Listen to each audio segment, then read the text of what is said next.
Bueno, primero el tema, ¿no? ¿Por qué es importante? ¿Ya? Para empezar, ha sido el único movimiento moderno, ¿no? Eh, en América que hizo, que sacó a México pues de una situación antigua, ¿no? Es decir, de una economía tradicional y que, bueno, finalmente terminó por transformar el país, ¿no? Como sabrán, en América Latina son muy pocos los países que tienen una independencia económica, ¿no? Autónoma. Y obviamente ellos son Brasil y México, ¿no? Y en el norte, Canadá y Estados Unidos. Bueno, ¿cómo comenzó esto, no?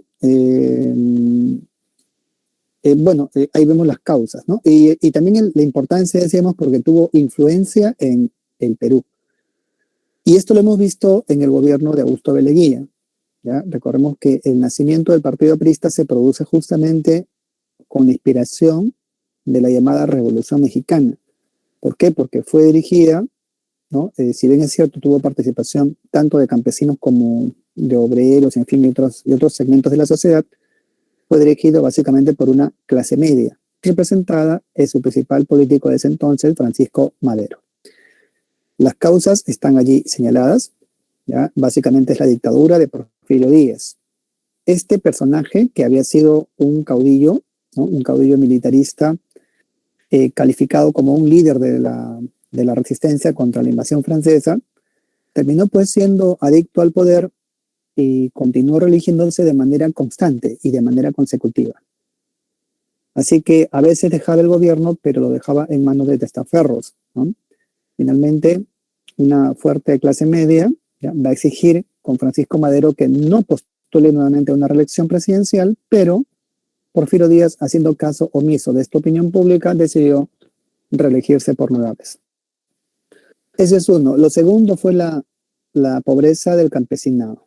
En el caso de México, las empresas terratenientes, ¿no? Los latifundistas, pues son empresas, las haciendas, ¿ya?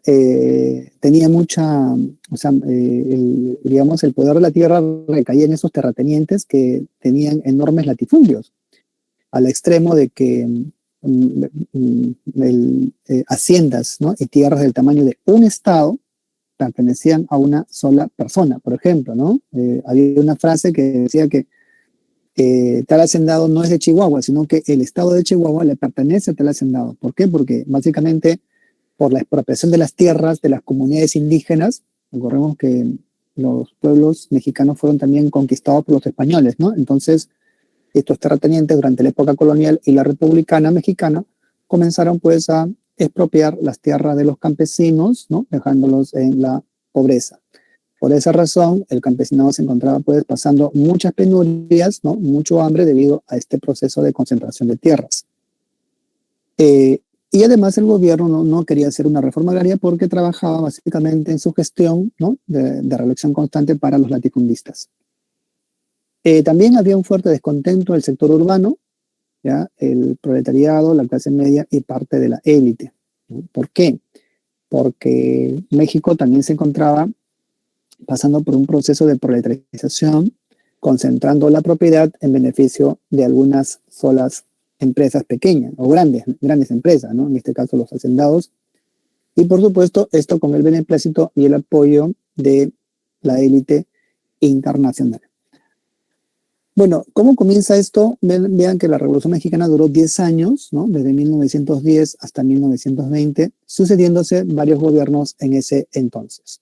Así que comienza, ¿no? Con la posesión de Francisco Madero, ya a la reelección de Porfirio Díaz con el plan de San Luis de Potosí. Este llamado plan de San Luis que se ve allí es un plan, ¿no? Planificado, bueno, por Madero, ya, en donde lo central de la propuesta era que Porfirio Díaz no debía reelegirse ni participar en la política, ya que era un caudillo con bastante visibilidad entre la población. Por supuesto que Porfirio Díaz hizo caso omiso al plan de San Luis de Potosí y continuó, ¿no? Se religió nuevamente, pero esto provoca entonces una rebelión en todo el país, destacando dos principalmente, la de los campesinos liderados por Emiliano Zapata quien proponía la defensa y el reparto de las tierras en los campesinos, y Pancho Villa, que representaba a los sectores urbanos y desprotegidos del país. Recordemos que Pancho Villa había experimentado en carne propia el famoso derecho de pernada, porque justamente sus propias hermanas, su familia fue afectada por estas prácticas que hacían los hacendados con nuestros empresarios mexicanos, ¿no? Con sus respectivos trabajadores y empleadas, ¿no? Domésticas. Bueno, finalmente Porfirio Díaz cae el gobierno, ¿ya? Así que Francisco Madero, ¿no? Que tenía un asesor, Pino Suárez, se convierte Madero en presidente mexicano. Entonces, es el nuevo presidente, ¿no? Que reemplaza a Porfirio Díaz. Pero, ¿qué sucedió entonces? Bueno, Francisco Madero no tenía mucha experiencia, ¿ya? O sea, era una persona que pensaba que con el cambio de régimen el problema mexicano se iba a solucionar, pero no era así, ¿ya? En el fondo lo que debía hacer México eran cambios estructurales. Y bueno, Madero no quería hacer una reforma agraria porque no quería colisionar con los intereses de la oligarquía mexicana. Así que al gobierno de Madero, que tenía una aspiración demócrata, también se le van a rebelar, ¿no? Van a continuar con la rebelión Emiliano Zapata y el mismo Pancho Villa, ¿no? ¿Cuál era el tema? Bueno, ¿cuál era la propuesta de Emiliano Zapata? La reforma agraria, ¿no? Y esto lo va a proponer en el plan de Ayala, ¿no? Como pueden ver en el año de 1911. Bueno, el sector de Porfirio Díaz, que había sido vencido, ¿no? Porfirio Díaz marchó al exilio, ¿ya? Va a tener también algunos aliados, como en el caso del general Victoriano Huertas. Él va a dar un golpe de Estado contra Francisco Madero, ¿no? Se puede ver la fecha. Y bueno, esto provoca la muerte también del mismo, ¿no? Muere Madero y Victoriano Huerta se convierte en un dictador, provocando la intervención norteamericana. ¿Ya? Esto debido a que Pancho Villa también ataca un poblado en Norteamérica, provocando una intervención. Ahora, bueno, Huerta va a caer, ¿ya? Porque la rebelión de Zapata continúa y lo mismo la de Pancho Villa, hasta que finalmente logra la victoria Venustiano Carranza, ¿no? Con Venustiano Carranza, al cual se le conoce el presidente constitucional, se promulga la Constitución de 1917. Entonces, miren, ya han pasado 7 años. ¿Ya? ¿Qué proponía aquí Carranza? Bueno, Carranza tiene una visión mucho mayor que sus antecesores. Se dio cuenta que si no hacía la reforma agraria, entonces no podía establecerse la estabilidad mexicana, la estabilidad política, ¿no? Así que lo que hace Carranza es una reforma agraria, un incremento de sueldos y salarios a nivel de todos los trabajadores, ¿no? Y así rápidamente se logra pacificar el país. Sin embargo, la guerra va a continuar, ¿ya? Y Carranza también finalmente va a ser asesinado, ¿no? Años después morirá Pancho Villa y antes que él muere Emiliano Zapata. Bueno, así que finalmente México logra su transformación, ¿no? Después de Carranza ya la estabilidad se presenta en México y bueno, así culmina ese proceso, ¿ya? Entonces esa es la importancia que tiene la Revolución Mexicana, ¿no? Que estableció un gobierno económicamente autónomo, es decir, que no dependía digamos, de la intervención y los capitales extranjeros, ¿no? Y comenzó pues un lento, ¿no? Un proceso de desarrollo a partir de la nacionalización de sus energías petroleras, ¿no? Que luego se va a dar mucho más tarde ya con Lázaro Cárdenas, ¿no? Entonces, así termina la Revolución Mexicana, ¿no? Después de todo este proceso y ahora pasamos al otro, ¿no? ¿Ya? La Revolución Rusa, ¿no? Que ahí vemos.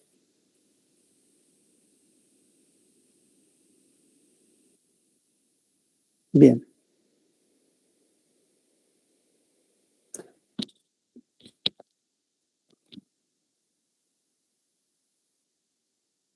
En principio es también uno de los movimientos políticos más importantes del siglo XX.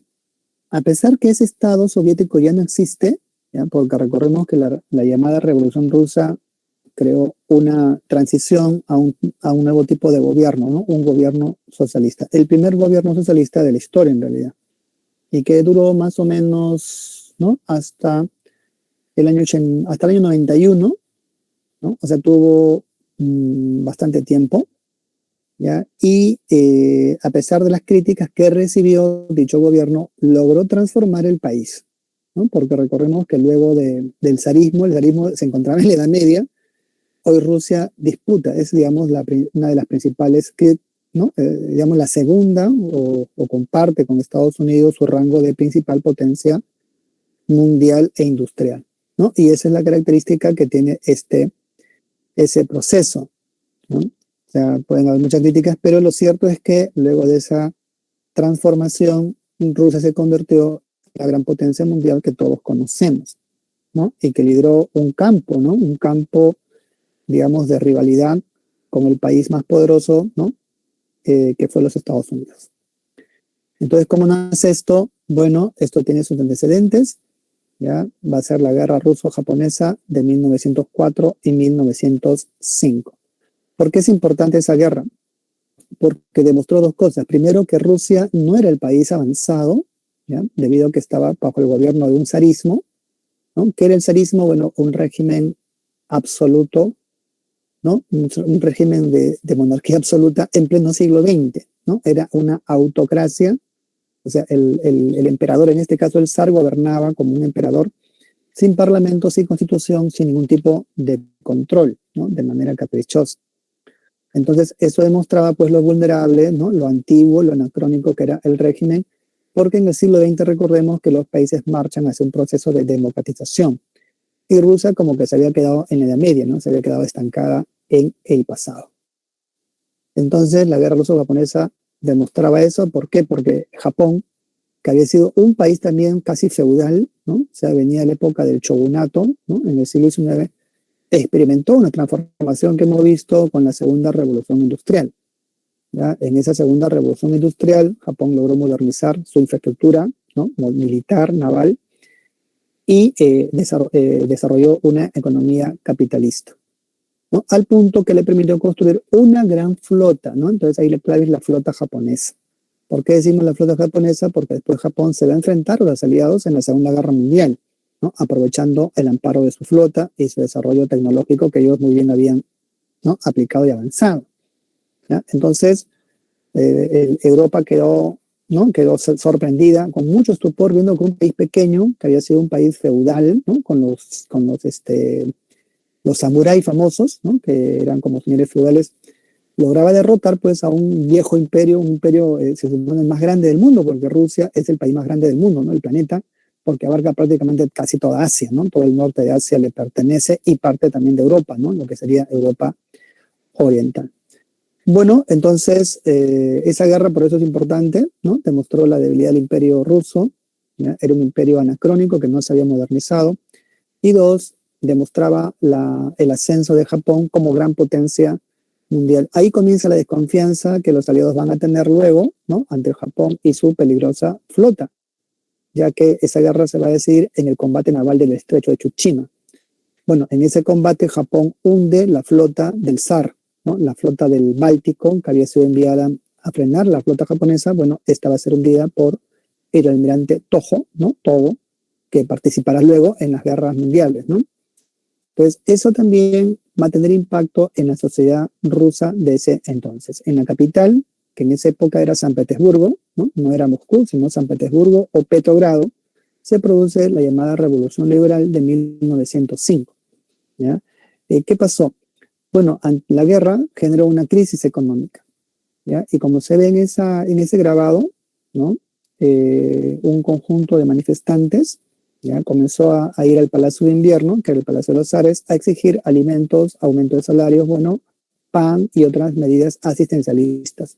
Pero el zar, en vez de hacer una negociación, lo que hizo fue una represión violenta, ¿no? Ordenó a sus tropas asesinar a la población y el hecho se conoce como el Domingo Sangriento, ¿no? Por la cantidad de muertos que ocasionó bueno, Rusia es un país pues muy frío, con mucho hielo, así que así quedó la situación en ese país.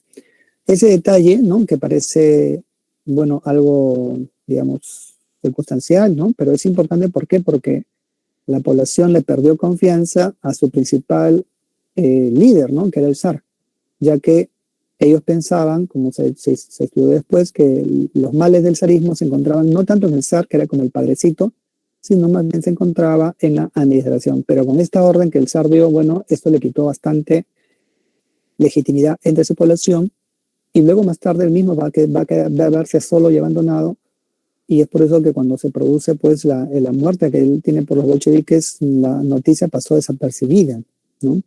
En plena etapa de guerra civil entre los blancos y los soviéticos, ¿no? Bueno, esos son los antecedentes, ¿no? Entonces ahora veamos y claro, también ahí en ese antecedente de esa revolución liberal de 1905 es importante señalar que produjo una rebelión de parte de la Armada, ¿no? El acorazado Potemkin se rebela contra el gobierno y dispara sus cañones contra el palacio del zar. Nunca se había visto esto, ¿no? Entonces eso demostraba que el zar ya tampoco podía confiar en sus tropas. Y en efecto, más tarde se va a formar en Petrogrado el Soviet, ¿no? ¿Qué es el Soviet? El Soviet es una agrupación, una suerte de alianza o frente formada por soldados o soldados, o sea, hablamos de fuerza militar, ¿no? Soldados, obreros y campesinos. ¿De dónde sale este Soviet de soldados? Bueno, por estas tropas que muchos pertenecían a la población y se rebelan contra el zar, ¿no? Bueno, las causas están allí. El despotismo del zar, ¿ya? Era un régimen autócrata, no dicho, ¿no? Él era de la dinastía Romanov, estaba casada con la zarina Alexander, ¿no? Y tenía 4 hijas, las duquesas Tatiana, Olga, María, Anastasia, y el zarevich Alejo, que padecía hemofilia. Lo menciono ¿por qué? Porque el despotismo del zar va a desprestigiar al régimen en la medida que para curar la hemofilia a su hijo, en vez de recurrir a un médico, recurrieron a un monje santón, ¿no? Que está acá, que es bien conocido, ¿no? ¿Dónde se fue la imagen? Aquí está el monje, ¿ya? Como pueden ver, es el monje famoso Grigori Efimovich Rasputin, ¿no? Así se llama.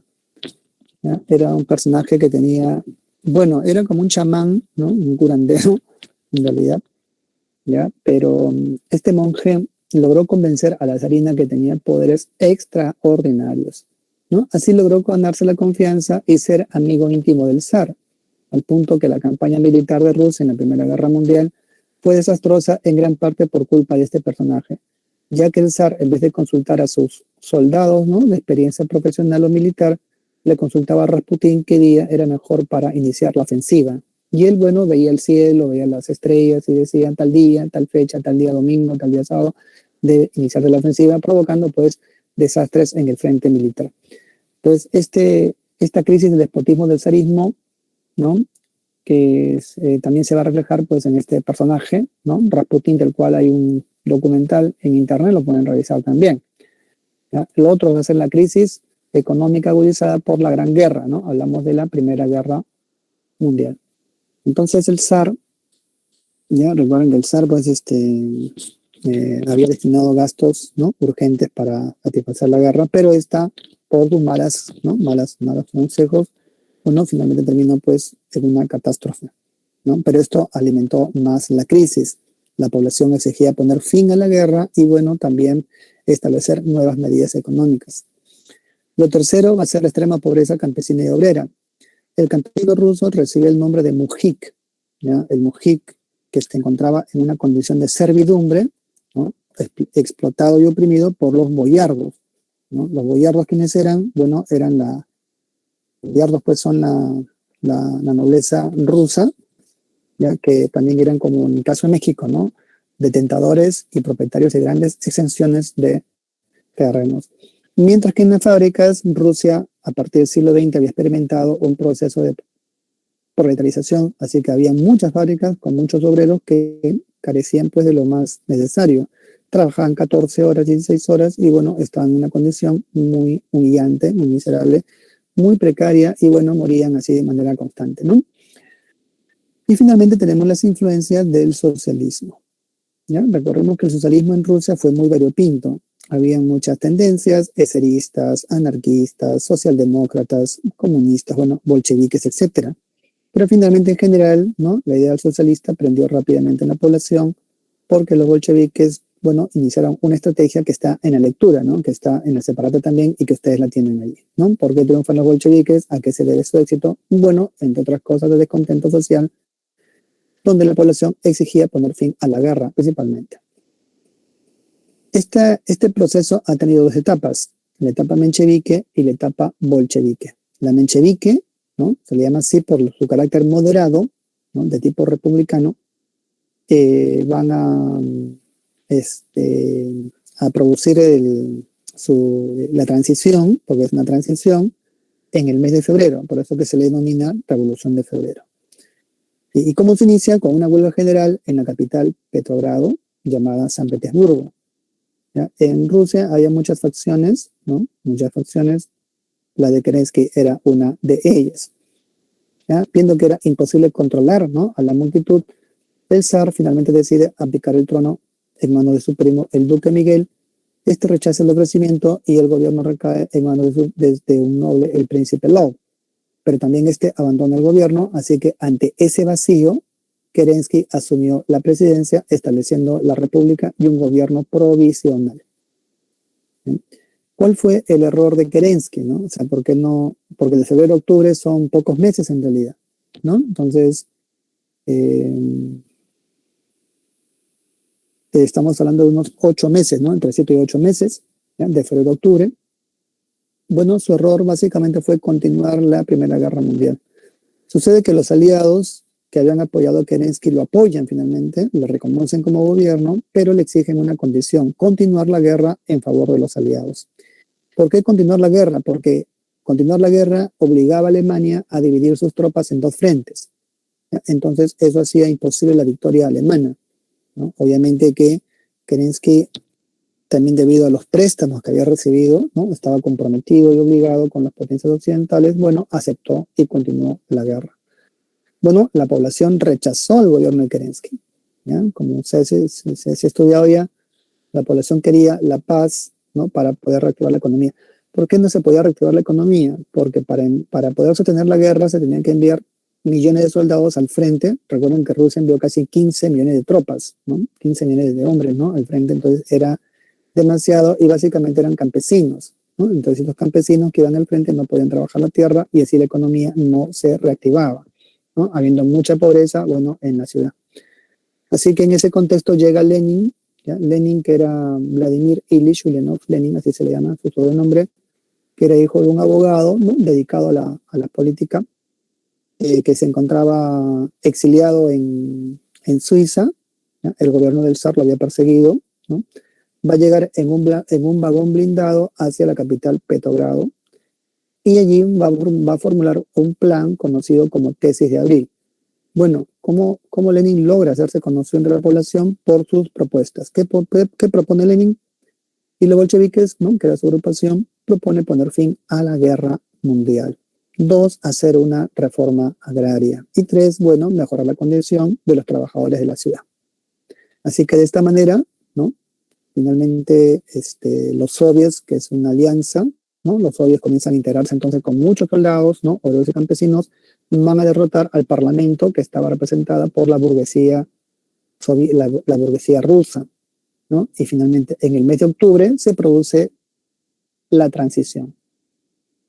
Bueno, este es el mapa de Rusia, ¿no? De acuerdo a la separata que todos tenemos, ¿no? Y aquí pueden ver el tamaño y la importancia que tiene ese país, ¿no? A la fecha. Bueno, aquí tenemos una imagen de la guerra ruso-japonesa y acá ya la época de octubre, ¿no? La llamada Revolución de Octubre. ¿Ya? Es la etapa bolchevique, ¿no? Los bolcheviques son los socialistas que, digamos, más politizados, ¿no? En ese sentido. ¿Ya? Aquí Kerensky va a ser derrocado, ¿no? Lenin, con el apoyo de los trabajadores de las fábricas, bueno, organizan este levantamiento y, bueno, así Kerensky huye de la capital. Bueno, una vez ya en el gobierno, los bolcheviques cumplen su promesa y Rusia se retira de la Primera Guerra Mundial. Este retiro, bueno, fue muy doloroso para los rusos porque Alemania exigió la entrega de importantes territorios y los bolcheviques, bueno, finalmente firman el Tratado de Brest-Litovsk, apartándose de la guerra en 1918. Sin embargo, se inicia la guerra civil, ¿ya? La llamada Guerra Civil Rusa, ¿no? Que va a durar, miren, 4 años, desde 1917 hasta 1921. Se le conoce como la guerra de los blancos contra los rojos. ¿Por qué le llaman los blancos? Bueno, porque representan a las fuerzas, uno, del zarismo, ¿ya? Apoyadas por tropas internacionales. Recordemos que los europeos participan en este apoyo a los blancos, ¿no? Enviando tropas, ¿ya? ¿Por qué? Porque temían que los soviéticos no dieran el petróleo, ¿no? Recuerden que Rusia es la principal potencia petrolera en la zona hasta la fecha, ¿ya? Y esto podía afectar pues la economía europea, ¿no? Así que se produce esa intervención internacional. Pero los bolcheviques, que tenían a León Trotsky, ¿no? Y también a José Stalin, logran organizar el Ejército Rojo y así vencen a los llamados blancos. ¿Ya? En ese proceso, la familia del zar va a ser asesinada en el poblado de Yekaterinburgo por mano de los bolcheviques. Finalmente, luego de esta victoria, los bolcheviques, ¿no? Establecen la Unión de las Repúblicas Socialistas Soviéticas. ¿Ya? Esto va a ocurrir en el año de 1922. El país finalmente se pacifica, ¿ya? Estas repúblicas que son conocidas hoy día, ¿no? Tayikistán, Uzbekistán, Armenia, Bielorrusia, Ucrania, aceptan el régimen, ¿no? Entonces, así nace la Unión, porque es un régimen federal, ¿no? Como se indica ahí, de repúblicas socialistas que aceptan el modelo, ¿no? Soviético y se integran bajo un solo mandato, ¿no? Esto ocurre en 1922. Pero la economía estaba en recesión, no había forma de reactivarla, ¿ya? Y los bolcheviques tampoco habían visto, ¿no? Que esto no podía funcionar porque no era, digamos, la situación económica no podía pues establecer una economía controlada, digamos, de estatista completamente. Así que lo que hace Lenin en 1924 es establecer la NEP, ¿no? Ahí lo dice. ¿Qué es la NEP? La nueva política económica, ¿ya? Una suerte de capitalismo de Estado que los soviéticos van a aplicar. ¿Ya? Entonces, eso indica que los bolcheviques no aplicaron un régimen, ¿no? Estatista completamente, sino que fue un régimen mixto. Es decir, el Estado tenía el control solamente de la banca y la industria, y el resto de las actividades económicas comerciales quedaba en manos de la empresa privada, ¿no? Entonces, esa fue la NEP de Lenin, y bueno, tuvo sus éxitos porque logró reactivar la economía en ese entonces.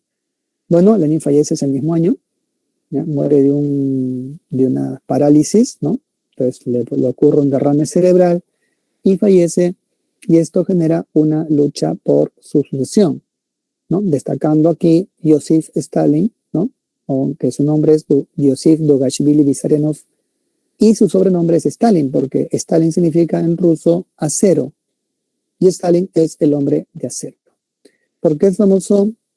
Bueno, tristemente famoso porque uno va a organizar las purgas, ¿ya? Que fueron las purgas, bueno, la persecución de la oposición, alcanzando incluso al propio León Trotsky, ¿no? Que también había sido bolchevique, aunque está Trotsky, ¿ya? Trotsky va a morir asesinado, ¿no? En México en 1940 por un agente de Stalin, ¿no? Jacques Monod, ¿ya? Bueno, ese es uno, ¿no? Y dos, por los planes quinquenales, ¿ya? Esto ya la Unión Soviética en los años 30. Bueno, ¿qué son los planes quinquenales? Son planes de cada 5 años, como se indica, ¿no? Quinquenio, en donde los rusos los bolcheviques, ¿no? Los soviéticos van a desarrollar la industria y la agricultura, ¿ya? Entonces, la industria pesada fue organizada por el Estado para hacer de Rusia una potencia tecnológicamente autónoma e independiente, porque los bolcheviques sabían pues, que si compraban o importaban productos tecnológicos extranjeros, esto ocasionaba una dependencia infinita, ¿no? Para siempre, ¿no? Y el país no se iba a desarrollar. Así que ellos buscan independencia tecnológica, ¿no? Para crear sus propios aviones, sus propias industrias, su propia tecnología y, bueno, convertirse en la potencia mundial que hoy día lo es. El otro fue la banca, ¿no? La banca, ¿por qué? Porque con la banca estatal, bueno, los créditos se dieron para continuar con este proceso económico.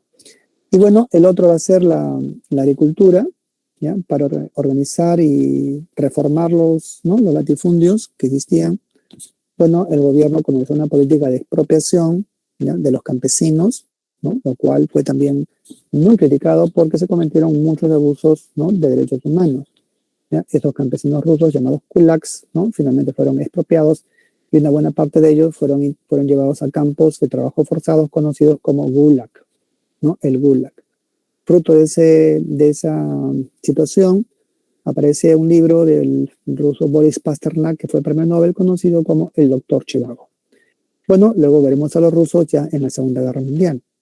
Ahora vemos la crisis del capitalismo del año de 1929. ¿Ya? Se le conoce como el crack de 1929. Bueno, el sistema pues capitalista tiene esa característica, ¿no? Son economías que generan productividad, ¿no? ¿Ya? Pero básicamente el objetivo es el lucro sin fin, ¿no? Al infinito, ¿no? Entonces, claro, el capitalismo mercantiliza todo, ¿no? Porque para el capitalismo todo es una mercancía, ¿no? Así que tiene sus antecedentes, ¿no? ¿Ya? Y estas crisis se forman cuando hay especulación y sobreproducción, que básicamente es lo que ocurre siempre desde que se funda el capitalismo como sistema económico, ¿no? Bueno, veamos los antecedentes. Tenemos primero que la victoria norteamericana en la Primera Guerra Mundial dejó a un país económicamente hegemónico, debido a que los vencedores, sus aliados, le debían mucho dinero.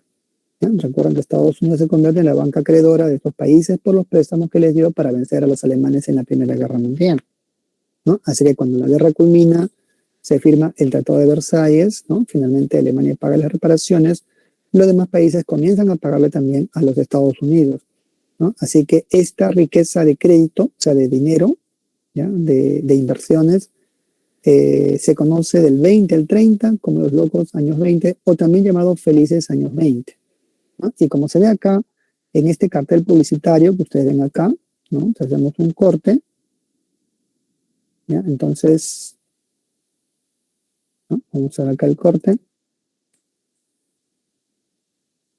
Ya está en la separata también, creo, pero acá, si lo ampliamos, ¿no? ¿No? Aquí. ¿No? Está en inglés, pero se entiende, ¿no? World is a stand of living.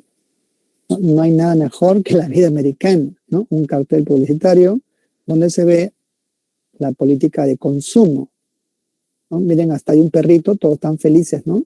Claro, no hay nada mejor que la vida americana. ¿Por qué? Porque justamente las empresas, para poder dar salida a la producción, ¿no? Sobre todo los automóviles, y el crack comienza con una crisis en el sector automotriz, ¿no? Cuando ya la gente no quiere comprar autos porque estaban demasiado caros, ¿no? Y ahí comienza el crack, ¿no? Entonces justamente el automóvil, ahí se veía un perrito, se ve acostadito. Bueno, esto se había convertido en el modelo de vida americana. Compre usted, pague después, era la idea, ¿no? Y en efecto comenzó una política de concesión de créditos a nivel general, ¿ya? Entonces las empresas comienzan a otorgar crédito para el consumo de manera abismal, escandalosa, y esto generó pues actividades especulativas, ¿no? ¿Cómo así? Como todo esto se regulaba a través de la bolsa de valores de New York, ¿ya? Y como el precio de las acciones que crecía de manera constante, ¿no? Intermitente, ¿ya? Entonces muchas personas se endeudaban, ¿no? Hipotecando sus predios, sus casas, sus fábricas, sus negocios, sus trabajos, bueno, se hipotecaban todo para comprar acciones y así lograr una ganancia especulativa en el mercado bursátil. Ese fue el problema de la especulación financiera, ¿no? Lo aberrante de estas empresas, ¿no? Y de la bolsa de valores, que era de tipo especulativa, ¿no? Ahí vemos al presidente Hoover, ¿no? Que fue el que, con él nace el crack, ¿ya? Es que las acciones comenzaron a venderse a los sectores más pobres de la población para dar salida a estas fábricas, pues a estas empresas financieras, ¿no? Que engatusaban a las personas, porque cualquier persona podía comprar una acción en una bodega, en un barrio, en una pollería, ¿no? En fin, en un chifa, o sea, por una acción a $1, ¿no? Es como decir una acción a un solo hoy día, ¿no? Algo así. Entonces, esto llegó a los niveles más bajos de la población, o sea, población que también comienza a comprar acciones, ¿no? Y comienza a comprar y especular, no teniendo capacidad de pago, ¿no? Entonces se generó pues una burbuja financiera enorme. Por supuesto que todo este diseño estaba, ¿no? Establecido para que solamente algunas personas tuvieran ganancias importantes, como los grandes financieros, ¿no? que daban crédito, grandes capitalistas, y esto pues generó una expectativa, ¿no?, que se conoce como locos años 20, ¿no? En algún momento tenía que caer, tenía que estallar. Lo segundo fue la sobreproducción industrial, ¿ya? Alimentada por esta compra, inversionistas comienzan a fabricar más, a producir más, obviamente, ¿no? Y obviamente al incrementarse el precio y no los salarios, obviamente esto crea una sobreproducción con un alto stock que no tiene salida al mercado. ¿Por qué no tiene salida? Porque no puede comprar la población debido a lo alto del precio, ¿no? Así que esto genera stocks, ¿no? Enormes cantidades de manufactura que no tiene salida, y esto pues hacía tambalear la economía. Hubo voces, ¿ya?, de algunos críticos, ¿no? Algunas personas honestas, pues hubo personas honestas, hubo de todo, pero más especuladores, pero le dijeron al presidente Hoover que debían cerrar la bolsa, ¿no? O sea, subir la tasa de interés y no bajarla, porque si se baja la tasa de interés, la gente pues saca más dinero de los bancos, pero al subirla, porque se paga más intereses, lo mantiene en el banco, ¿no? Bueno, el presidente Hoover dijo que era un problema de mercado y que el mercado se regula solo. Este fue cerrado porque los mercados no se regulan solo, ¿no? Los regulan seres humanos, ¿no? O sea, son actos humanos los que regulan pues las actividades económicas. Y bueno, finalmente esto lleva a una crisis del modelo liberal que va a ocurrir un martes y un jueves negro, así se le conoce, en el año de 1929. ¿Ya? Ese día se produce un desplome, una caída en la venta de acciones de automóviles, ¿no? Y así comienza el crack. Bueno, así que el 24 de octubre, primero fue un martes, ¿no? ¿Ya? Pero el 24 de octubre se desploma la bolsa de valores de New York. ¿Ya? Y la gente ya no compra acciones por lo excesivo del precio, bueno, y entonces comienzan a rematar las mismas y esto cae de precio, provocando la ruina de miles de personas, ¿no? Así que esto origina una gran depresión que va a durar, ¿no?, como pueden ver, varios años, ¿no?, del año 29 al año 33. ¿Ya? Esto fue, es famoso, ¿no? El gobierno no lo vio venir. Los banqueros, bueno, crean un círculo vicioso. ¿Por qué? Porque ante la recesión, ¿ya?, la gente no compra, entonces los bancos, ¿no?, al no cobrar los créditos que daban a las empresas, y las empresas, al no vender su producto, se declaran en quiebra, ¿no? Entonces, al declararse en quiebra, provocan un paro violento, ¿no?, un desempleo generalizado, ¿ya? Al no tener crédito, ¿no?, y al no vender, entonces tienen que despedir trabajadores, y esto alimenta más la recesión, porque una persona desempleada no puede comprar ni puede consumir, ¿no? Cuando uno trabaja, consume, gasta, ¿no? La economía se reactiva, pero el desempleado no puede hacerlo. Así que esto genera un desempleo masivo, ¿no? Fue el mayor en toda la historia norteamericana, y una devaluación monetaria. Estados Unidos tuvo que devaluar el dólar, ¿ya? No tuvo otra porque su moneda estaba completamente débil. Pero como Estados Unidos era el principal país acreedor del mundo, ¿ya?, y tenía inversiones en todo el mundo, entonces al caer su economía, la crisis fue mundial, ¿ya? Todas las economías fueron afectadas.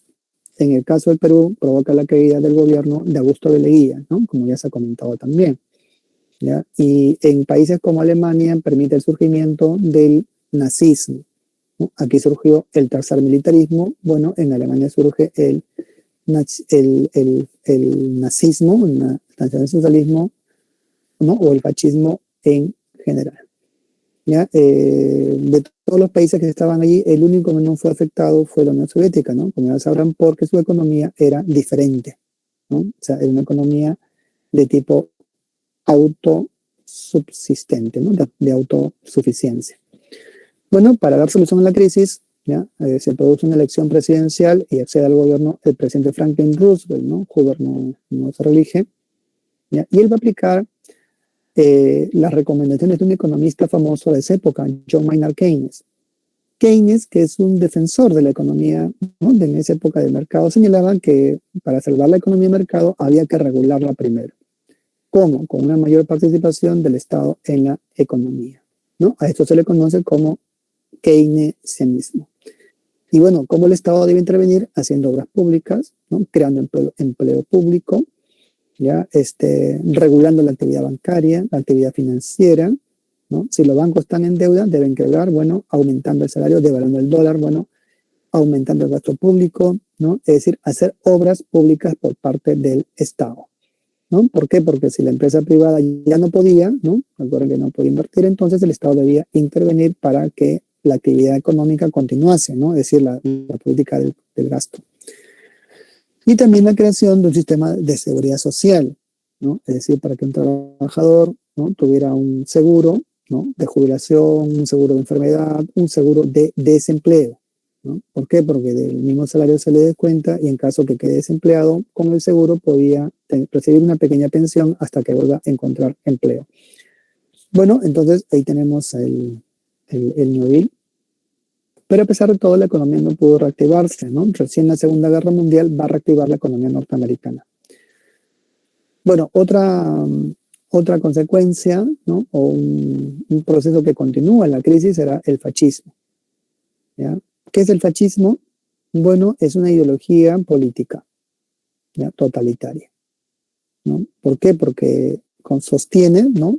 Como se dice totalitaria, ¿ya? Que el gobierno, ¿no? o los estados deben estar dirigidos por una sola agrupación política. Por eso que el fascismo es antidemocrático, ¿no? No conserva ni las elecciones, ni promueve, ¿no? la libertad de partidos, ni la multiplicidad de los mismos.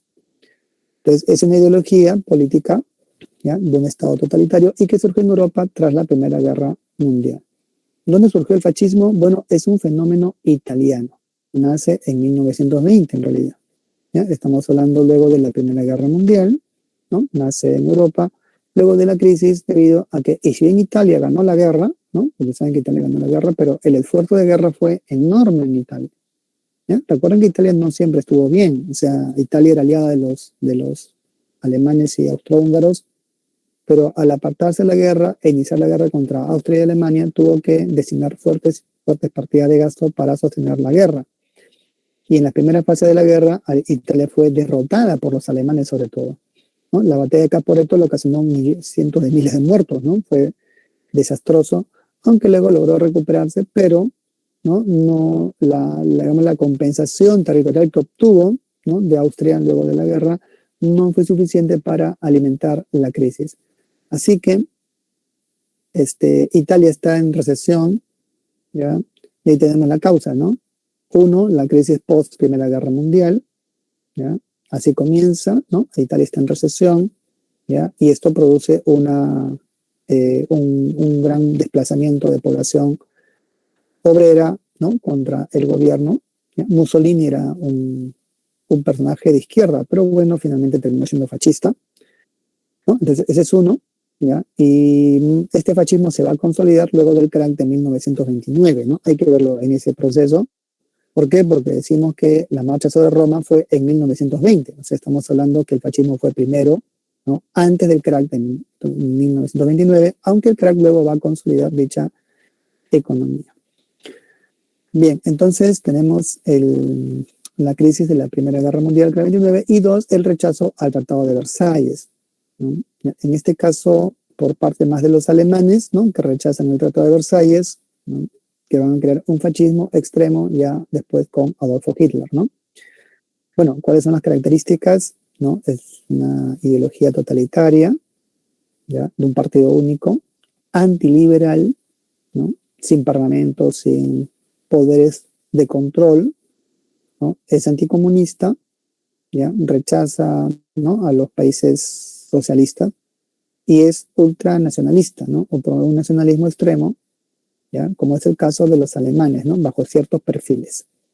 ¿Cuáles son estos perfiles? Uno, el perfil racial, ¿no? o sea, la nación se forma por la raza, ¿ya? que es la raza aria para los alemanes, ¿no? Si no era ario, uno debía ser expulsado o asesinado o separado, ¿no? porque para ellos solamente los arios componían, o sea, el hecho de tener la raza aria, ¿no? Que se demostraba uno por el apellido y dos por el biotipo, ¿no? o sea, la estatura, los ojos celestes o verdes y el cabello rubio, ¿no? y con la piel media rojiza o clara. Entonces uno podía demostrar ser ario, pero aparte el apellido también, ¿no? porque recuerden que Alemania no era un país genuinamente ario, ¿no? era un país mestizo también, con población judía. Muchos judíos al final tenían la misma fisonomía que los alemanes, pero el apellido los delataba, ¿no? Entonces, el nacionalismo, ¿no? Uno por la raza, ¿no? Uno por este, la, el germanismo, ¿no? El pangermanismo, ¿ya? De la cultura alemana, ¿no? Y bueno, otras características como la historia, bueno, en fin, la cultura, ¿no? Bueno, veamos el caso italiano, que fue el primero, ¿ya? Estamos hablando del Partido Nacional Fascista, que se funda en 1921, ¿no? Tomando como símbolo, ¿no? Ahí está un garrote, un palo, son 5 faches atados como un garrote, ¿no? Y el símbolo del saludo imperial romano, ¿no? Por lo que la historia es importante, porque para los fascistas italianos la idea de imperio de Roma, la historia los galvanizaba y les daba una idea de unidad, ¿no? Entonces, y lo siguiente fue la marcha sobre Roma, que comienza con la huelga general convocada, bueno, por los fascistas, ¿ya? Para responder a la izquierda, ¿no? En esos años. ¿Ya? Recordemos que la izquierda italiana estaba organizada, Mussolini había sido izquierdista, pero luego, bueno, se volvió fascista, ¿no? Así que Mussolini encabeza a sus camisas negras, como se ve en la imagen, en la llamada Marcha sobre Roma, para neutralizar esta huelga y, bueno, obligar al rey Víctor Manuel III a nombrarlo como jefe de gobierno. Y así va a ocurrir, ¿ya? El rey Víctor Manuel III, ¿no? Le concede a Mussolini el cargo de primer ministro, ¿no? Bueno, él asume el cargo con el título de duce, ¿no? Aquí vemos a Mussolini y sus camisas negras, ¿no? Bueno, ahí están. Entonces, ¿qué es una camisa negra? Bueno, era una camisa pues negra, no sé cómo se dice, pero metafóricamente, porque era una fuerza paramilitar, ¿no? Que obligaba a la población a participar en las reuniones a punta de esos garrotes que se ven allí. Bueno, así que tenemos a un gobierno fascista, ¿ya? Que va a organizar muy pronto la represión. Uno, con la supresión de los partidos políticos, con la llamada ley de Rocco, ¿no? Así se le llama. ¿Ya? Y dos, el Concordato de Letrán, ¿no? Es importante porque con el Concordato de Letrán, en la época de Mussolini, nace o se crea el Estado del Vaticano. Recuerden que el Estado del Vaticano había perdido la guerra, ¿no? O sea, había perdido su territorio de los estados pontificios luego de la reunificación italiana. Y por un gran tiempo, ¿no? Por muchas décadas estuvo así un poco en el aire, ¿no? Finalmente, el gobierno del rey Víctor Manuel III con Mussolini le va a conceder al Vaticano el espacio que ella ocupa, ¿no? Reconociéndoles como un estado dentro, ¿no? De Italia. Lo otro va a ser la invasión de Etiopía y Albania, ¿ya? Como emulando esta visión histórica, ¿no? Mussolini pues invade estos países para tener colonias y, bueno, para poner a explotarlas, ¿no? Explotar las mismas, ¿no? Ahí en la foto vemos al cardenal Pedro Gasparri, ¿no? Famoso, con Mussolini firmando el Pacto de Letrán, ¿ya? Entonces, el Pacto de Letrán crea el Estado del Vaticano, ¿no? Reconocido ya oficialmente. Bien, entonces ahí está, ¿no? El fascismo italiano, ¿ya? Que también fue, ¿no? Extremista, pero más extremista fue el nacionalsocialismo, ¿no? Aquí vemos el nazismo, ¿ya? Y lo menciono porque está más visibilizado, ¿no? Nosotros vemos películas de la Segunda Guerra Mundial, se habla más de los alemanes, pero muy poco de los italianos. Y en efecto, los alemanes llevaron el fascismo al extremo a través de un exterminio masivo de personas conocido como genocidio, ¿no? Entonces, veamos a ver, descuadrado, exacto. Ya.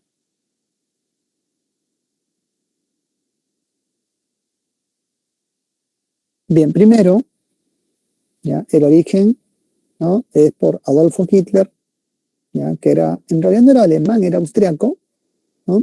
Había nacido en Linz, ¿no? En Austria. Y eso quizá podría explicar por qué Hitler tenía una obsesión con Austria, ¿no? Austria fue anexionada a Alemania, ¿no? Como parte del llamado Plan Blanco, ¿no? Bueno, Adolfo Hitler había sido, también recuerden, había listado el ejército en la Primera Guerra Mundial, ¿no? y llegó al grado de cabo, ¿no? Luego de la guerra, ¿ya? Él va a ser licenciado, ¿no? Y bueno, digamos, a infiltrarse en el Partido Obrero Alemán, del cual se va a convertir en su líder, ¿no? Así que Hitler, ¿no? Que manejaba mucha oratoria, se convierte en su principal voz, ¿no? Y ese Partido Obrero Alemán lo va a convertir en el Partido Nacional Socialista Obrero Alemán, ¿ya?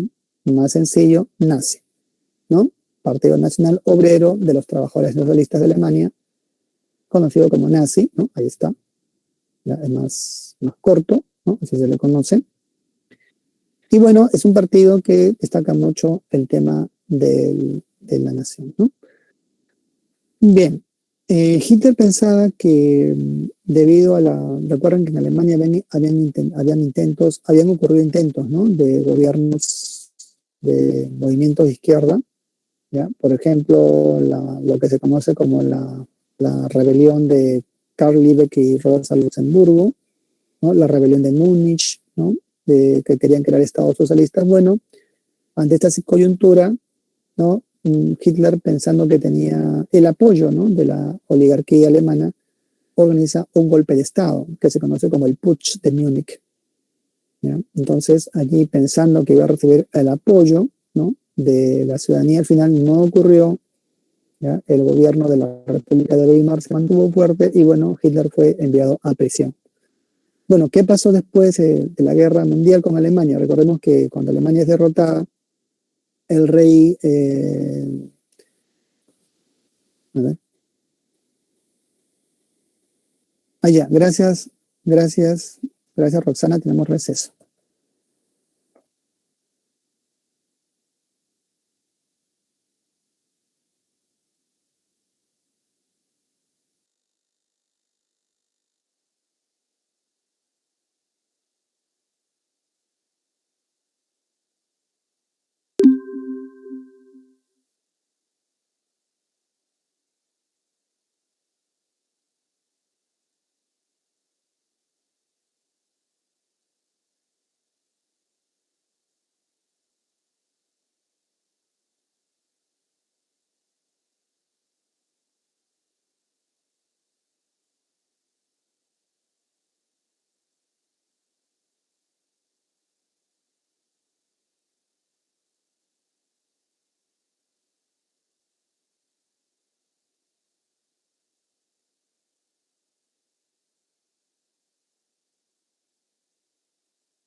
Ok, entonces continuamos. Eh, Nos quedamos en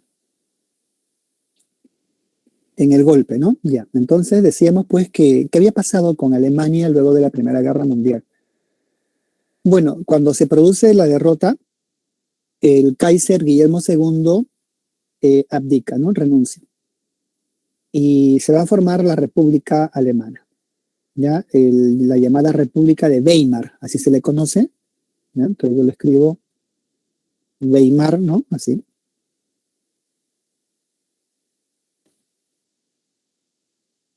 Weimar. Y el presidente de esta república va a ser Federico Ebert, ¿no? Así se llama. Y bueno, así nace la República Alemana. ¿Ya? Es una república, ¿no? Breve, ya hasta el ascenso de los nazis al poder, ¿no? Pero te recordemos que Alemania pasa de una monarquía a una república. Así que Hitler lo que quiere hacer es un golpe de Estado contra este gobierno republicano, ¿ya? El Putsch de 1923, pero va a ser derrotado, ¿no? Hemos dicho, y va a ser llevado a prisión, ¿ya? Entonces, ya en la cárcel, ¿ya? En la cárcel, ¿no? Porque va a ser condenado a 5 años, pero va a salir en 2 al año en realidad, y va a escribir el Mein Kampf, ¿no? Publicado en 1925. Ya, ese libro significa mi lucha en castellano. Mein Kampf, ¿no? Mi lucha. Y contiene la ideología nazi, los principios ideológicos escritos por Hitler en prisión. ¿Ya? Que se basa en 3 ejes, ¿no? Principalmente, ¿no? ¿Cuál es uno? El antisemitismo. Es decir, una política de Estado contra, ¿ya? Contra todo el grupo étnico semítico, ¿no? Semita. ¿Ya? Que no solamente son los judíos, sino en general todos aquellos que pertenecen a este grupo. Pero va a estar destacando principalmente el grupo judío dentro del semitismo, ¿no? Entonces, aquí tenemos de que los judíos eran calificados como responsables de la derrota de Alemania en la Primera Guerra Mundial y como responsables de la crisis económica. Así que el Estado tenía ya en esa política ya perseguir a la población de origen judía, ¿no? Encarcelarla y luego asesinarla, como en efecto va a ocurrir. ¿Ya? Entonces, ese es el antisemitismo, ¿no? Bajo la acusación de que los judíos son responsables de los males que ocurren en el país. Y también de tener los capitales en los bancos y no querer prestarlos, o sea, no tocar el crédito para reactivar la economía. Por eso que una política antisemita será también la expropiación de los bienes de estos empresarios y banqueros judíos, ¿no? Que existían en Alemania. Bueno, ese es uno. ¿Ya? 2 va a ser el pangermanismo, ¿no? ¿Qué significa esto? Bueno, la creencia de que Alemania debe ser dueña del mundo, ¿no? Y extender esta cultura alemana hacia el resto de la civilización contemporánea. Esto es importante porque esto lleva, ¿no? A lo que se conoce como una visión, ¿no? Imperial de Alemania, ¿ya? Que está relacionada a la creencia en una raza superior. Entonces, también esta creencia, la teoría de la raza superior es un factor importante de esta política. Para los nazis, los arios, que eran de raza pura, que tenían origen en la India, ¿no? Por eso que la esvástica que se ve acá, que es una cruz en movimiento, ¿no? Que viene de la India, fue estudiado mucho por los nazis, ¿no? Los nazis llevaban sus expertos a la India porque querían saber los orígenes de su raza, ¿no? ¿Ya? Y bueno, los arios es un grupo étnico hindú, recuerden que son de alta estatura, ¿no? De 2 metros, de ojos celestes o verdes y cabello rubio y piel muy clara, ¿no? Entonces ellos pensaban que la raza aria era la única raza humana y que las demás no lo eran. Por eso que el proyecto nazi era el exterminio de la población no aria, ¿no? Como proyecto mundial, obviamente, ¿no? Entonces, eso es algo importante en la ideología nazi, el tema racial. ¿Ya? Recuerden que en el transcurso de la guerra los nazis impusieron una ley, ¿no? En la cual los que no demostrasen que eran descendientes de arios debían perder la ciudadanía, o sea, perdían la ciudadanía aria, ¿no? O alemana, ¿no? Bueno, y el tercero es el espacio vital que explica la Segunda Guerra Mundial. ¿Ya? En su opinión, como Alemania busca extender su cultura, requiere territorios. ¿Ya? Y en ese sentido, esto se va a llamar el Lebensraum, ¿no? O espacio vital. ¿Ya? Así que todos aquellos territorios que van a ser campos, ¿no? De expansión para los alemanes deben ser anexionados, sobre todo aquellos que tengan población alemana, como es el caso de Austria, ¿no? Que fue la que sufrió la primera anexión, y luego Checoslovaquia, que comenzó con la región de los Sudetes, ¿no? Una región checoslovaca donde había una mayoría alemana. Entonces, todo esto, pues, en un contexto de crisis económica, ya que permitió que los alemanes vieran a Hitler como un salvador, ¿no? Que él prometía una inversión, ¿no? En fin, una mayor participación y una incorporación de los trabajadores, ¿no? En fin, a una economía de guerra, porque es lo que la solución para los alemanes fue iniciar una masiva, ¿no?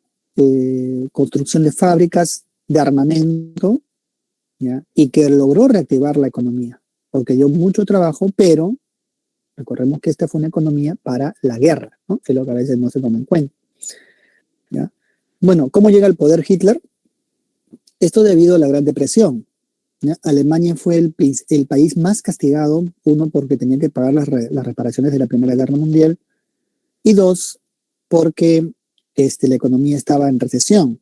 Había perdido las colonias, ¿no? Su ejército había sido reducido, ¿ya? Y la Gran Depresión creó una inflación, ¿no? Una inflación en millones de porcentajes, porque finalmente el marco alemán se depreció, ¿ya? Una carreta, como se ven en las fotografías de la, ¿no? De la hiperinflación alemana, ¿ya? Bueno, servía para comprar un pan, ¿no? Entonces, esta situación, ¿no? Esta hiperinflación, bueno, dejó una mal, ¿no? O sea, a la economía alemana dejó mal, ¿no? ¿Ya? Estaba prácticamente quebrada, ¿no? ¿Ya? El marco alemán no valía. Pero Alemania, bueno, devaluó su moneda para que sus productos sean más competitivos en el mercado, ¿no? Sobre todo esto a partir de 1923, ¿ya? Entonces vean acá, ¿no? Miren estas imágenes, ¿no? ¿Ya? Acá ponemos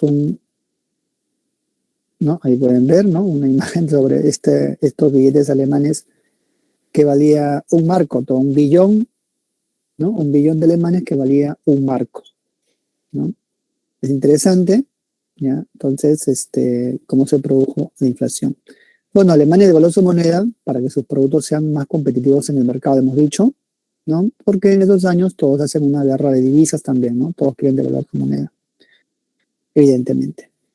Bueno, así que la crisis estaba en Alemania, ¿ya? Y bueno, como los alemanes prometían mucho trabajo, ¿no? Los nazis, ¿no? Así que el partido nazi obtuvo la mayoría en el Parlamento, ¿ya? El Parlamento es el Reichstag, ¿no? Y ya con esta mayoría, el partido nazi comenzó desde el Parlamento a bloquear las labores de la República, ¿no? Del gobierno republicano.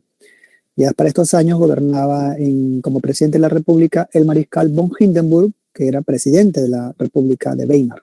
Es el último presidente de la República de Weimar. Ante esta presión, porque las medidas de un gobierno no pueden, ¿no? Darse sin el apoyo del Parlamento, lo que va a hacer para satisfacer a los nazis, el gobierno de Hindenburg nombra a Hitler como canciller, el cargo más importante porque equivale al cargo de primer ministro, ¿no? Así que con este enorme poder, Hitler logra hacer modificaciones para perseguir, uno, a los judíos y dos, bueno, luego para iniciar un gobierno totalitario. Así que va a esperar pacientemente que muera el mariscal Hindenburg, que ya era muy anciano, y una vez así, fusiona el cargo de canciller con el de presidente de la República, ¿no? De esta manera nace el régimen totalitario alemán con este proceso. Bueno, así que, ¿cómo comienza la persecución? ¿No? Esto se produce luego del incendio del Reichstag, ¿ya? Y la ley habilitante de 1933, ¿no? Que ya se comentó. Esta fue la justificación. El Parlamento alemán, el Reichstag, fue incendiado. Se acusó que había un grupo de comunistas que habían ocasionado el incendio, ¿no? Así que Hitler, en respuesta, Esto en realidad había sido incendiado por los nazis. Los nazis hicieron un autoincendio, ¿no? Un autoatentado para buscar la justificación ante la población y la opinión pública para perseguir, ¿no?, a los judíos y a los comunistas. Así que esta ley habilitante le permitió a Hitler fusionar el cargo de canciller con el de presidente del Reich, dándole un poder absoluto. ¿Ya? 2 años después, Hitler implementa las leyes antisemitas de Nuremberg de 1935. Es famosa estas leyes, ¿por qué? Porque obligó a la población judía alemana a colocarse una estrella cosida en la ropa, una estrella amarilla, ¿no?, que es típica de los grupos que practican esta religión, ¿no?, la religión hebrea o judía. Así que se hizo para identificarlos y luego llevarlos al campo de concentración nazis, ¿no?, al campo de Dachau, Treblinka, Sobibor, donde van a ser sometidos pues a prácticas crueles, ¿no?, inhumanas.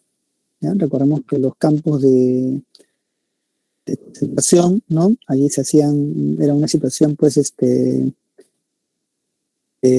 crímenes, ¿no?, o sea, de horror, ¿no?, en fin, que hicieron los nazis en esos años contra la población, ¿no?, donde se hacían experimentos, bueno, y todo ello,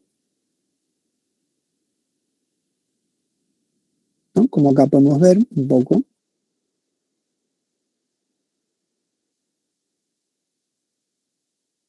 Recordemos que los alemanes no tenían piedad ni con los niños, ¿no?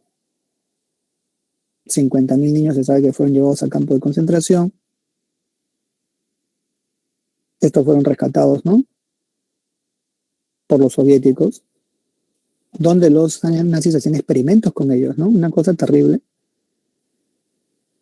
Eran disecados, ¿no? Y bueno, aquí vemos algunas imágenes, ¿no? Esta es de la separata, pero esta sí es de internet, pero en todo caso ahí está, ¿no? A ese nivel de extremo llevaban los alemanes sus experimentos, ¿no?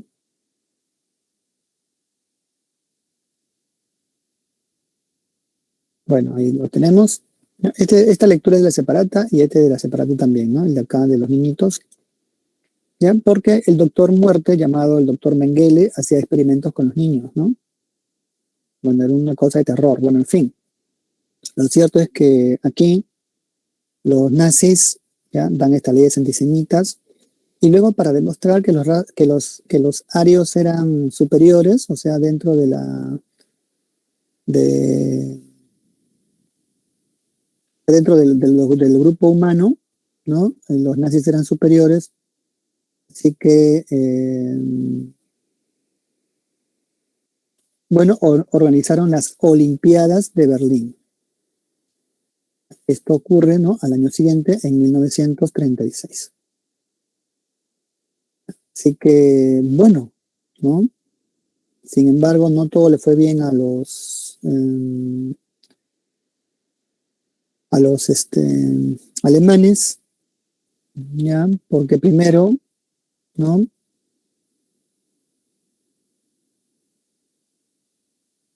un norteamericano, Jesse Owens, ¿ya?, derrotó a los alemanes en la competencia de los 100 metros planos, ¿no? ¿Ya? Él era negro, afroamericano, y bueno, esto lo enfureció a Hitler, pero lo que más le enfureció fue que el Perú derrotó a Alemania, a Austria, perdón, ¿no?, que era el país de Hitler, ¿ya? En una goleada famosa, ¿no?, donde los alemanes bueno, los fascistas austríacos van a perder, bueno, con los peruanos dirigidos pues por Lolo Fernández, que ahí se ve en la foto, ¿no? ¿Ya? Y Hitler se enfureció más porque Austria era su país natal y además porque el Perú llevó a su selección con el nombre de El Rodillo Negro, porque como pueden ver su población, ¿no?, sus jugadores tenían esa característica. Y bueno, fue un partidazo, a pesar que al Perú le anularon varios goles, ¿no? Pero finalmente el Perú ganó y Hitler anuló el partido, ¿ya? Por eso que es un orgullo para el Perú que venció a los nazis, ¿no? Obviamente que el Perú se retiró de la Olimpiada en protesta porque le anularon su partido, ¿no?, a pesar de las arbitrariedades que se cometían. Bueno, y aquí está el diario de Ana Frank, miren, ¿no? Ya en plena guerra mundial, ¿ya? Que expresa, digamos, es lo poco que ha quedado de testimonio de una persona, una niña que estuvo en el campo y que fue asesinada, ¿no? Los nazis quemaban a las víctimas, hacían cenizas, ¿no? Y utilizaban todo para abonar la agricultura, ¿no? Cabellos, grasa, piel, hacían cabezas. Bueno, era como una película de terror, ¿no? En fin. Bueno, esto es en el caso de Alemania, y ahora veamos el estalinismo también. Ya, esto luego de los planes quinquenales, ¿no? Rusia logró industrializarse, pero perdiendo a la oposición, que como ya se comentó, fueron encerrados en los campos conocidos como Gulag. ¿Ya? Allí la oposición fue, ¿no? También erradicada. ¿Ya? Y bueno, en España tenemos el falangismo, ¿ya? Un partido, ¿no? También de tipo fascista, fundado por el general José Antonio Primo de Rivera. ¿Ya? Entonces, este partido, ¿no? Se funda con la Junta Ofensiva Nacional Sindicalista, ¿no? Que aquí está, ¿ya? Y que se va a enfrentar al gobierno de la República. ¿Qué pasó en España? Bueno, la República se establece aboliendo la monarquía. ¿Ya? Obviamente que la nobleza española y los monarquistas, ¿no? Con sus terratenientes, bueno, se llegan a, a este proceso y organizan un golpe de Estado, una insurrección con el general Francisco Franco, ¿no? Así que estos nacionalistas falangistas, ¿no? De Franco van a dirigir con el apoyo del ejército y los monarquistas una rebelión contra la República, que estaba formada por socialistas, anarquistas y liberales, ¿no? Bueno, ya, esto contó con la intervención de potencias extranjeras, ¿no? Rusia apoya a los republicanos, Italia a los falangistas, Francia a los anarquistas y Alemania a los monárquicos. Bueno, esta es la intervención alemana-italiana en la Guerra Civil Española. Es conocida porque aquí participó César Vallejo y escribió un poema, ¿no? España aparta de mí este cáliz. ¿Ya? Fue una guerra muy terrible, ¿no? La rebelión la dirigió pues el general Francisco Franco Bahamonde, ¿ya? Y finalmente la República fue derrotada, ¿no? Bueno, ¿cuántos fallecieron? ¿Ya? 1 millón de muertos, ¿no? En fin, entonces ese fue el desenlace de la Guerra Civil Española, ¿ya? Donde Franco estableció una dictadura también terrible, ¿no? Bueno, aquí está el poema de Vallejo, en Poemas Humanos, España aparta de mí este cáliz, como ya les comenté, él participó en ese conflicto. Bueno, así que Franco luego establece una dictadura que va a ejercer hasta 1975, ¿no? En España. ¿Ya? Entonces aquí lo ponemos, ¿no? Aquí.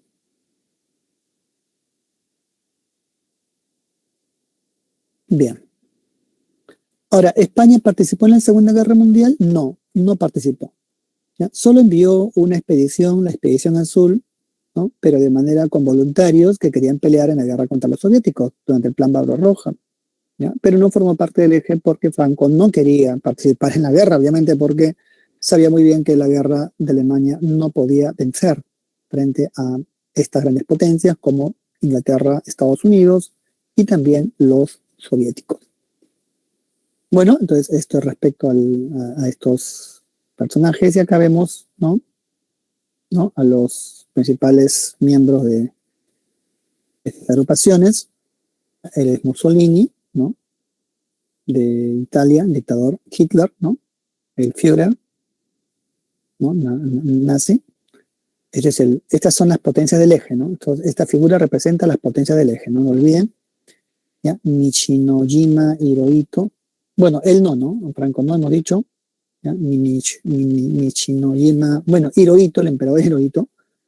¿Ya? Y bueno, Franco España, ¿no? Él no representa el eje, solamente estos 3 primeros nada más de la izquierda. Bueno, Segunda Guerra Mundial. ¿Ya? Tenemos entonces que el mundo estaba así hasta que empieza la Segunda Guerra Mundial. Va a durar más o menos unos 6 años, ¿no? Primero que tenemos 2 bloques, ¿no? El eje Alemania, Italia y Japón, ¿ya? Que habían iniciado ya conflictos, ¿no? Y políticas anexionistas. Por ejemplo, ¿no? Alemania se había anexionado, había invadido, ¿no? En realidad es una invasión, la anexión, Austria y luego Checoslovaquia con el Plan Verde. Checoslovaquia prácticamente fue balcanizada, ¿ya? Italia había invadido Etiopía y Albania y Japón invadió China, ¿no? Recuerden que invade China por Manchuria y crea un estado títere conocido como Manchukuo, ¿no? Bueno, pero antes de la Segunda Guerra Mundial se firman dos pactos, ¿no? El Pacto de Múnich, donde los ingleses y británicos le entregan a Alemania Checoslovaquia, un acto de traición, mientras que alemanes y soviéticos firman el Pacto Germano-Soviético. ¿Ya? Aquí ambos acuerdan repartirse de manera secreta Polonia. Bueno, los aliados formados por Francia y Gran Bretaña, Estados Unidos y la Unión Soviética, ¿no? Ahí están los bloques. ¿Y cuáles son las causas? Son muchísimas, ¿no? Ahí se han puesto solamente algunas. ¿Ya? Uno, el expansionismo del eje, ¿no? Que buscaba, pues, tener colonias, como se ha dicho. Dos, el revanchismo alemán. ¿Ya? Alemania buscaba los nazis crearon una corriente revanchista en la población luego de la derrota, ¿no? En la Primera Guerra Mundial. ¿Ya? Tres, el fracaso de la Sociedad de las Naciones, ¿no? ¿Por qué? Porque esta sociedad no pudo sancionar a los países agresores, ¿no? Hablamos de Italia, de Alemania y Japón, que habían invadido a países miembros de las Sociedad de Naciones, ¿no? En cuarto lugar, tenemos también el fracaso del Tratado de Versalles, ¿no? ¿Por qué fracasó el Tratado de Versalles? Bueno, fracasó porque no se pudo sancionar, ¿no? A estos países.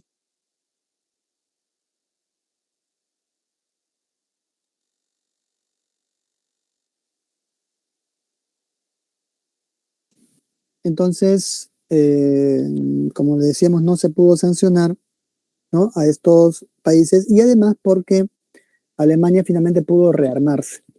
¿Ya? El tratado fracasa porque el tratado establecía, ¿no? Tácitamente que los alemanes no debían tener una flota, ¿no? Pero los alemanes lograron evitar, ¿no? O sea, no respetaron esa cláusula y finalmente Alemania, bueno, establece su flota, ¿no? Su flota y rearma su ejército. ¿Ya? Esa es la característica principal, ¿no? Bueno, ¿cómo comienza la guerra? Con la invasión a Polonia. ¿Ya? Alemania busca un pretexto, ¿no? Le exige a Polonia que entregue el pasillo Danzig, ¿ya? Un pasillo que evitaba que Alemania tuviera contacto con la región de la Prusia Oriental. Polonia se niega, obviamente, y Alemania simula una invasión polaca, ¿ya? Lo cual era falso porque fueron prisioneros alemanes vestidos con uniforme de soldados polacos, ¿no? Bueno, así con esta autoinvasión, ¿no? Fue el pretexto para que Alemania invadiera Polonia el 1 de septiembre de 1939. Bueno, Polonia va a resistir por un mes, pero luego va a ser invadida también por los soviéticos, así que Polonia desaparece como país. ¿Ya? Una vez ya repartida Polonia, los alemanes le ofrecen la paz a los aliados, pero ellos rechazan la paz. Y comienza, bueno, en el frente occidental lo que se conoce como la Guerra Boba, ¿no? Una guerra en la cual no hubo mayor enfrentamiento debido a que los franceses confiaban en la línea Maginot, ¿no? Una línea de fortificaciones que defendía a Francia de un ataque directo por parte de Alemania. Así que Alemania lo que va a hacer primero, viendo la línea Maginot, y además ellos construyen su línea Sigfrido, ¿no? Se llama la línea defensiva de ellos, invaden la zona del Mar del Norte. Así que comienza la invasión con Dinamarca, ¿ya? Que cae en 12 horas en realidad, ¿no? Fue rápida la invasión, y Noruega más o menos en 15 días. ¿Por qué ellos se lanzan contra el Mar del Norte? Porque quieren evitar a toda costa el bloqueo británico. Recuerden que el bloqueo británico fue una causa importante en la derrota de Alemania en la Primera Guerra Mundial, ya que Alemania se quedó sin alimentos, así que con un control de Noruega, ¿no? Tenían el acceso a sus recursos alimenticios y al mineral de hierro de Suecia, ¿no? Por esa razón, los alemanes invaden Dinamarca y invaden también Noruega. Luego de esa campaña inician la invasión hacia el frente occidental, ¿ya? Así que invaden Holanda, Bélgica, Luxemburgo y dan la vuelta a la línea Maginot, ¿no? Esta había sido construida para enfrentar de manera directa a una tropa en un asalto frontal, pero no para verse rodeada por la parte de atrás, ¿no? Así que los alemanes invadiendo a estos tres países, ¿no? Holanda, Bélgica y Luxemburgo, toman el control de la región y se dirigen hacia París por la zona de las Ardenas. Finalmente París cae, ¿ya? Y Francia firma el armisticio de Compiègne, tal como se ve en la caricatura, ¿no?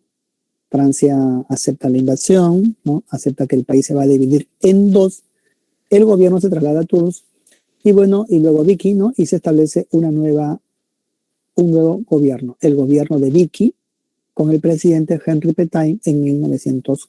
1940. La otra zona estaría bajo ocupación alemana.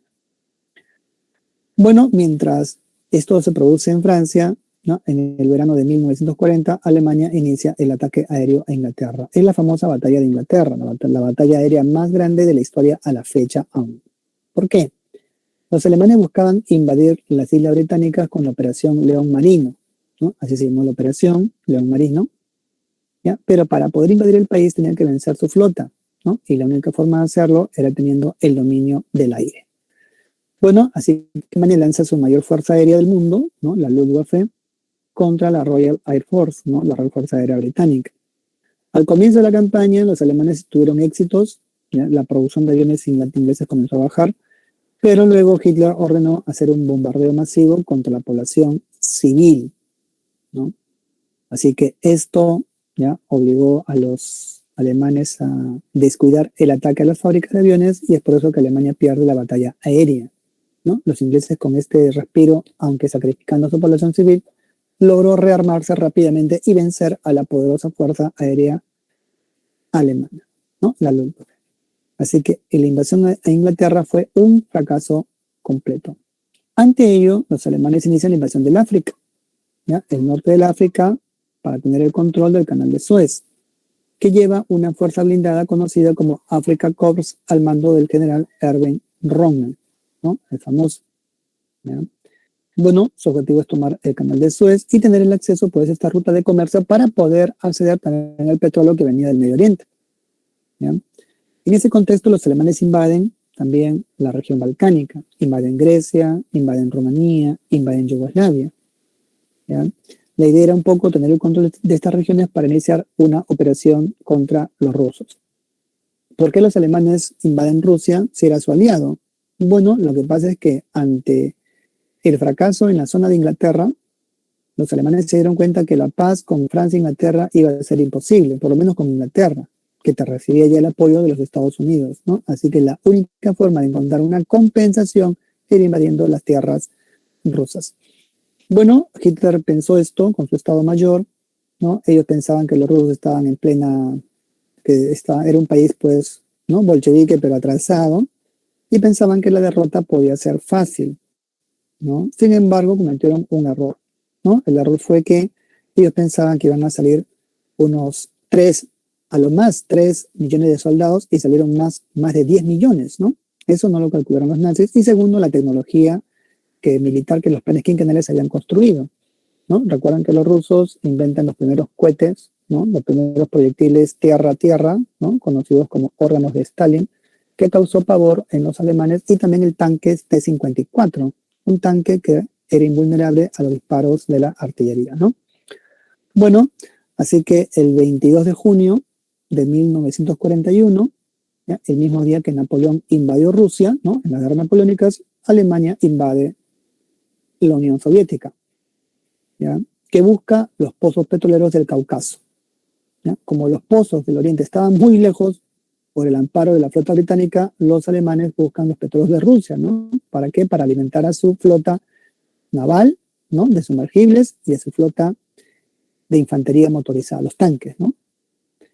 Bueno, la resistencia va a ser desesperada, ¿ya? Los alemanes llevan 3 millones de soldados muy bien armados, pero van a ser derrotados en la batalla de Moscú, ¿ya? Esto ocurre en diciembre de 1941, ¿ya? ¿Qué vence a los alemanes? El frío, ¿ya? La temperatura en Rusia, ¿no? Puede bajar hasta 40, 50 grados bajo cero, y los alemanes invaden Moscú sin ropa de invierno. Más de 300.000 alemanes fallecieron, ¿eh? Solamente de frío en la campaña sobre Rusia. Así que la batalla de Moscú fue un completo fracaso y la capital no pudo ser tomada, ¿no? Bueno, mientras esto ocurre, ¿no? La Blitzkrieg, así se llama la guerra relámpago, se apaga, ¿no? Se enfría en Moscú. El 7 de diciembre de 1941, Japón ataca la base naval de Pearl Harbor en las Islas Hawái. Así que Estados Unidos ahora declara la guerra al Japón. ¿Por qué ocurrió la guerra? Bueno, esto tiene que ver con la guerra comercial que tuvo Japón con Estados Unidos por el control de esas zonas económicas, la zona Asia-Pacífico, ¿ya? En la región de Asia. Obviamente que ambos disputan, ambos tienen muy buenas flotas, pero no se decidían aún por la guerra. ¿Qué motiva la guerra? Bueno, el embargo petrolero que los americanos le van a hacer a Japón.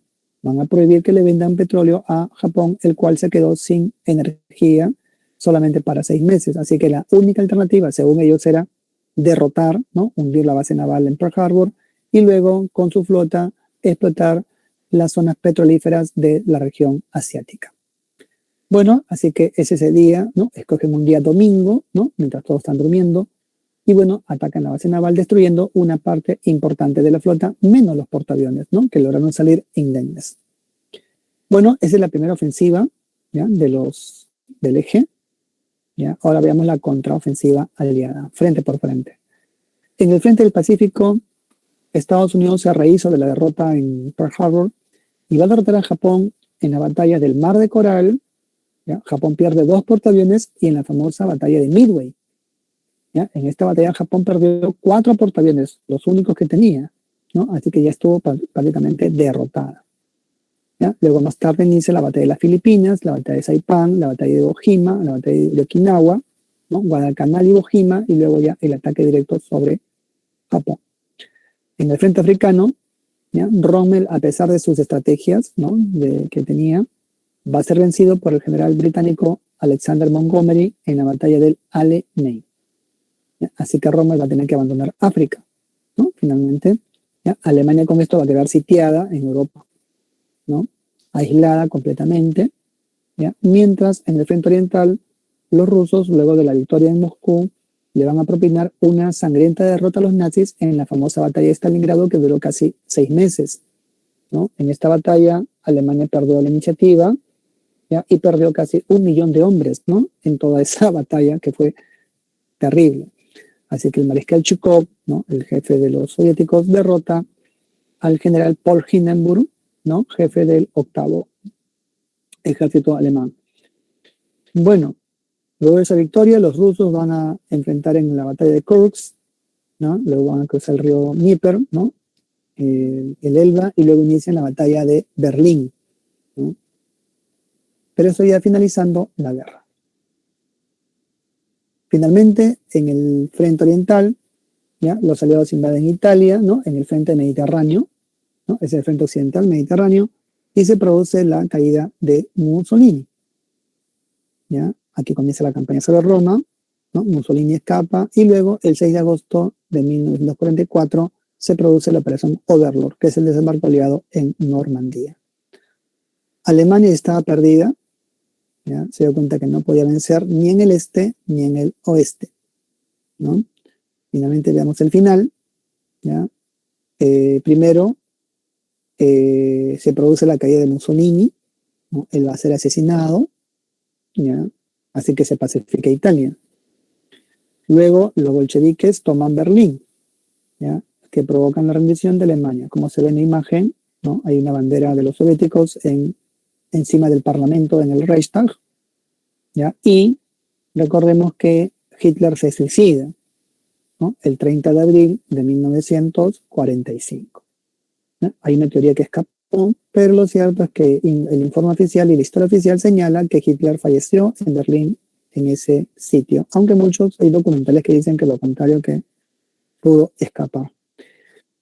Bueno, cuando hablamos de las conferencias de Yalta y Potsdam, ¿ya? Se dan en pleno contexto de la guerra, ¿ya? Pero hubieron varias conferencias. La conferencia de Casablanca, por ejemplo, donde se acordó el bombardeo masivo sobre Alemania. La conferencia de Teherán, la conferencia del Cairo, la conferencia de Yalta, ¿ya? Aquí en Yalta se dice que nace la Guerra Fría porque se acuerda la división de Alemania en zonas de ocupación, y en Potsdam también, sumándose al ataque final sobre Japón. Pero ya en la conferencia de Potsdam, ¿no? Ahí vemos en Yalta los 3 grandes, Churchill, Roosevelt y Stalin. Pero en la conferencia de Potsdam ya no estaba Roosevelt porque había muerto, ¿no? Lo reemplaza Harry Truman como presidente, y tampoco estaba Churchill porque no fue reelegido como primer ministro en Inglaterra. Bueno, ¿quién estaba? Clemente Attlee, ¿no? Primer ministro británico. Pero sí estaba Stalin, ¿no? Que fue el único de los 3 grandes que quedó en la conferencia de Potsdam. Bueno, mientras tanto, ¿qué pasa en el frente oriental? Ya hemos dicho que Japón ya estaba vencido luego de Midway, ¿no? Y su flota va a ser aniquilada ya completamente en la batalla del Golfo de Leyte. ¿Ya? Esta batalla famosa, ¿no? Que es en las Filipinas, ¿ya? El Japón pierde finalmente toda su flota, ¿no? Y va a recurrir a la táctica del kamikaze, ¿no? ¿Qué es importante el kamikaze? Porque el kamikaze era una medida desesperada donde el Japón se lanza, ¿no? A muerte, ¿no? O sea, eran sus pilotos, sus oficiales, ¿no? A cargo de un avión cargado completamente de explosivos, ¿no? Como un misil teledirigido.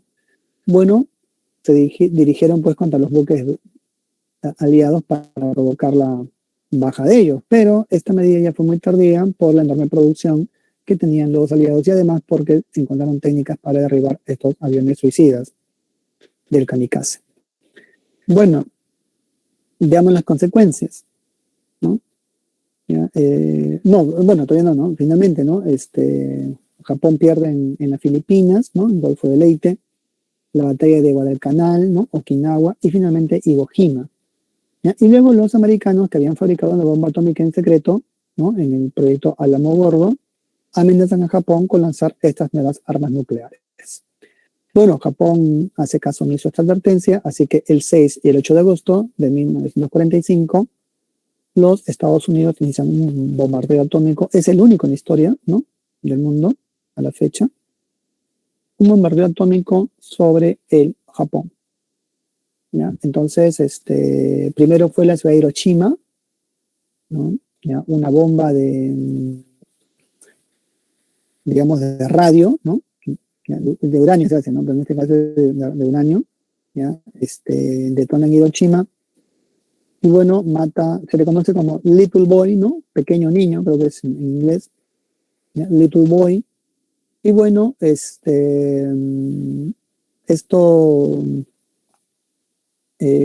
bueno, mata a un montón de 250.000 personas mueren, ¿no? En este ataque, ¿ya? Y luego tenemos la bomba atómica de Hiroshima, ¿no? Que es la bomba de plutonio, conocida como Fat Man, ¿ya? Bueno, también provoca la muerte de 100.000 personas, ¿no?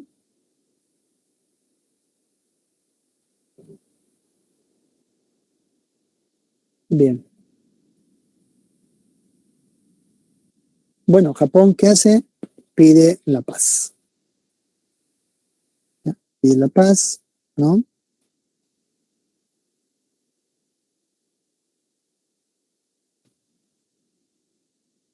¿No? Entonces acá podemos ver, ¿no? El bombardeo, ¿ya? Así rapidito, para que vean pues el poder de una bomba, ¿no? Una bomba atómica, ¿no?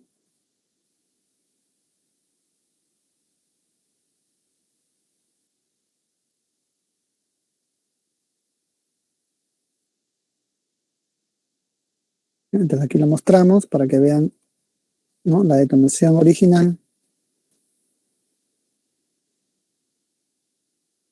Ahí pueden ver, ¿no?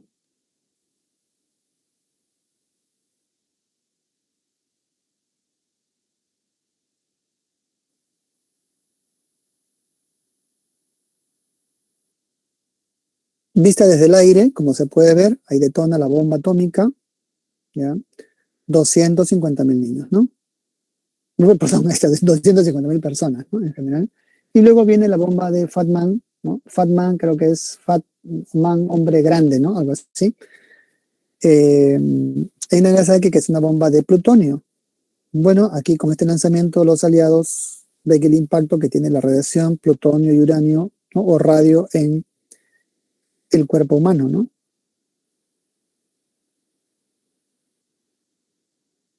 En fin, ahí está. Y eso fue Provocada lo que por los quedó. bombardeos yanquis, buscaba una salida negociada a la guerra y una paz honrosa. Era una situación desesperada. Bueno, ese es el poder de la bomba atómica que hemos visto, ¿no? Cómo detonó. Ya, en fin, es una bomba en realidad hoy día calificada como pequeña, porque su poder de destrucción era más o menos 20 kilotones. Hoy se habla de megatones, ¿no? O sea, son 200 veces más potente que esa pequeña bomba, ¿no? Pero miren el impacto que tuvo. El mundo entró a la era atómica y la bomba atómica también es un factor importante en la Guerra Fría, como vamos a ver ahora. Bueno, finalmente Japón es rendido, ¿no? Se rinde y se producen las consecuencias, ¿no? Uno, los juicios de Nuremberg y los dos, los juicios de Tokio. En Nuremberg, los nazis responsables de los genocidios contra los judíos fueron condenados a muerte o a prisión en muchos casos, ¿ya? Y lo mismo en el caso de Tokio. ¿Por qué? Porque muchos norteamericanos que habían sido capturados fueron llevados también a campos de concentración y campos de trabajo forzado, con el cual se cometieron muchos crímenes, ¿no? Así que también Japón fue castigado en ese sentido. Ya, por un consenso de los aliados se crea las Naciones Unidas con la ambición de no permitir más guerras, ¿ya? Bueno, eso fue lo que ellos proponen, aunque parece que ha fracasado porque las guerras han ido continuando, ¿no? A la fecha. Y Estados Unidos y la Unión Soviética se convierten en las primeras potencias del mundo, ¿no? Entonces, así nace la Guerra Fría. Entonces, acá vemos, ¿no? El mapa de la Guerra Fría, ¿ya? Es una confrontación política, geopolítica global, ¿no? Entre Estados Unidos y la Unión Soviética, ¿ya? El mundo se va a dividir en dos grandes bloques, ¿no? Digamos que países pro-soviéticos y países pro-norteamericanos.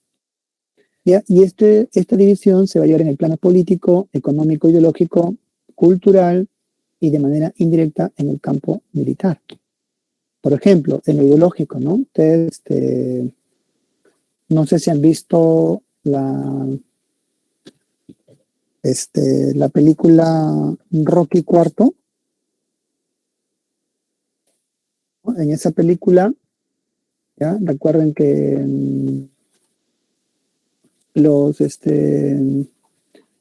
es una película que habla después de dos boxeadores, ¿no? Rocky Marciano, que es un boxeador norteamericano, ¿no? Y el ruso Bob Lundgren, o sea, el ruso Iván Drago, ¿no? Que era un boxeador soviético. Y bueno, al final, ahí se ve en la película que Rocky vence, ¿no? Como que la película es interesante porque muestra en la Guerra Fría que a pesar de la superioridad soviética, los norteamericanos vencen, ¿no? Esta película es famosa, muestra la Guerra Fría, ¿no? Ahí está un trailer del video. Miren, ¿no? Rocky bajito, norteamericano, y el ruso es gigantesco, pero a pesar de todo, vence Rocky, ¿no? Lo noquea delante de Mikhail Gorbachev, ¿no? Entonces, esa fue la Guerra Fría, ¿no? Fue una guerra también de propaganda, ¿no? Cada país buscaba desprestigiar al otro, ¿no? Entonces, los medios de comunicación cumplieron un papel esencial también en ese sentido. Bueno, ¿cómo se origina? Se inició en la etapa final de la Segunda Guerra Mundial, durante las conferencias de Yalta y Potsdam. ¿Por qué? Porque no hubo acuerdos en la división de Alemania, qué zonas iban a ocupar cada uno, ¿ya? Como se ve en el mapa, ¿no? Luego de la rendición de Alemania, esta fue dividida en dos sectores.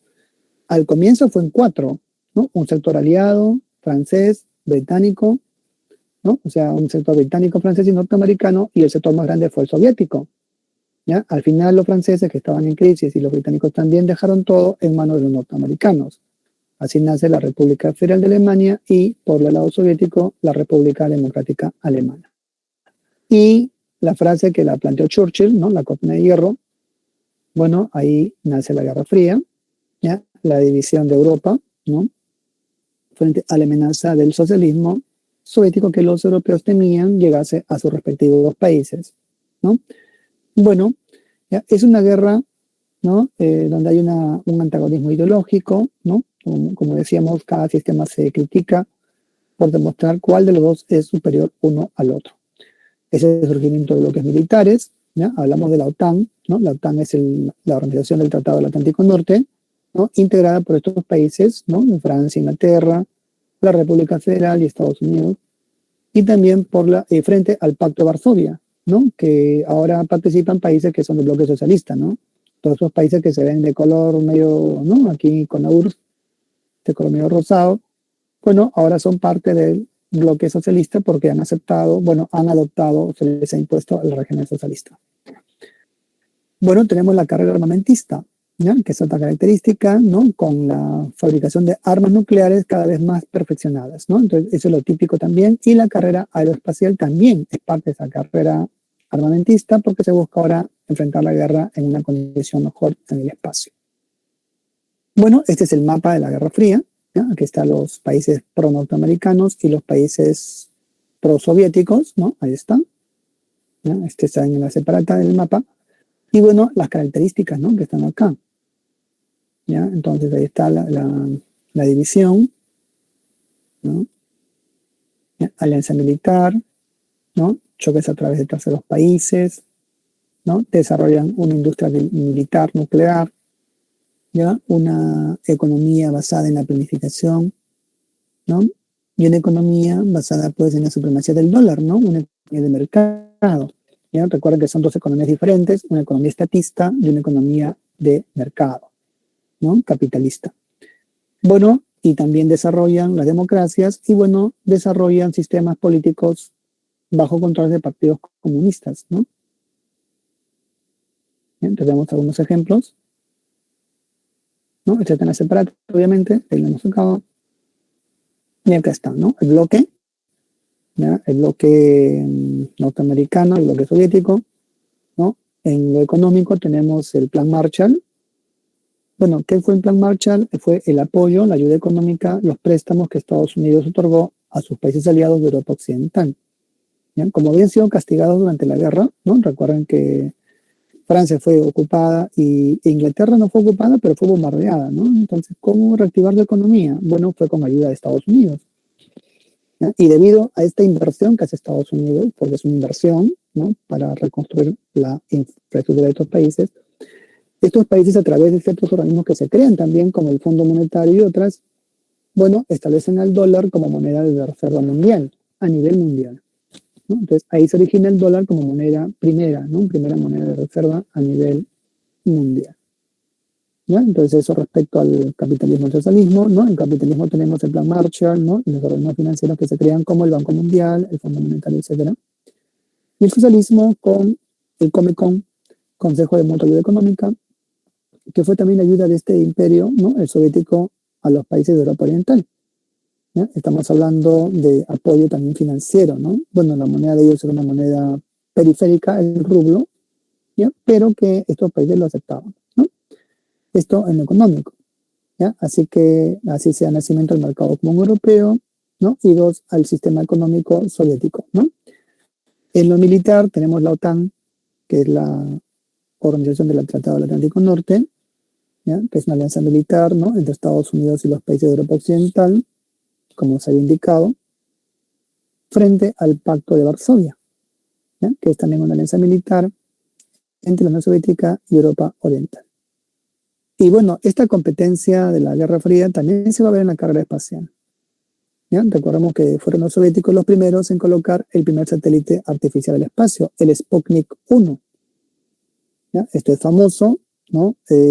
Comienza la llamada Guerra de las Galaxias. Aquí comienza la Guerra de las Galaxias, porque los soviéticos pensaban ya que la guerra era inevitable, así que buscaban tener satélites en el espacio y así, ¿no? Desde el espacio bombardear a, ¿no? A los países que no estaban dentro de su bloque, ¿no? Militar. Bueno, los norteamericanos también se encuentran pues sorprendidos por estos avances soviéticos, esta tecnología que ellos era impensable pudieran haber construido, porque decían como los soviéticos que habían sido castigados durante la Segunda Guerra Mundial pudieron haberlo hecho rápidamente. No solamente eso, también los soviéticos envían a Laika, ¿no? Era una perrita, ¿no? El primer ser vivo en orbitar la Tierra, ¿ya? Y envían al primer hombre al espacio, Yuri Gagarin, que es el primer cosmonauta en el espacio. Esto provocó un temor terrible en los norteamericanos. También la primera mujer, Valentina Tereshkova, fue la primera mujer cosmonauta soviética que va al espacio. Y bueno, esto se ve acá, ¿no? En esta imagen de la separata que ustedes tienen, aquí en la revista Times, ¿no?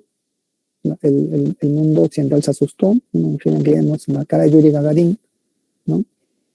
¿Ya? Pero los americanos lograron rehacer, así que van a llevar al primer hombre de la luna en el proyecto Apolo.